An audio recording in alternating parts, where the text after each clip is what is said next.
За энэ удаад та бүхэндээ 2000 оны баруун бүсийн финал Shaquille O'Neal-ийн Kobe Bryant-аас нэгээр ирсэн дамжуултыг тогож дуусгаад буцаж байгаа түүхэн зургийг танилцуулъя.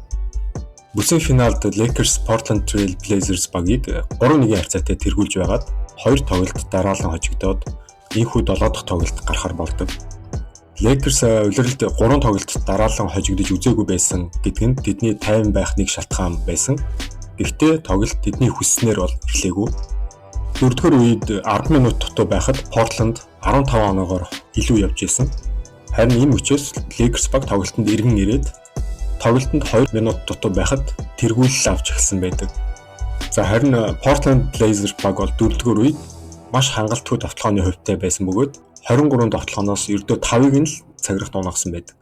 За улмаар Kobe Bryant тоглоо хийх үед түүн дээр давхар хамгаалалт ирдэг. Энэ үед Kobe Shaq-д нэгээр хаяад Shaq түүнийг нэг гараараа хүчтэй тоглолт болгож дуусгадаг.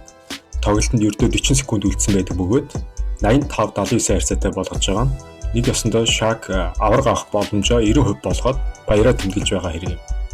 Тэдний өрсөлдөгч Portland Trail Blazers-ийн хувьд бол маш хүчтэй бүрэлдэхүүнтэй байсан баг.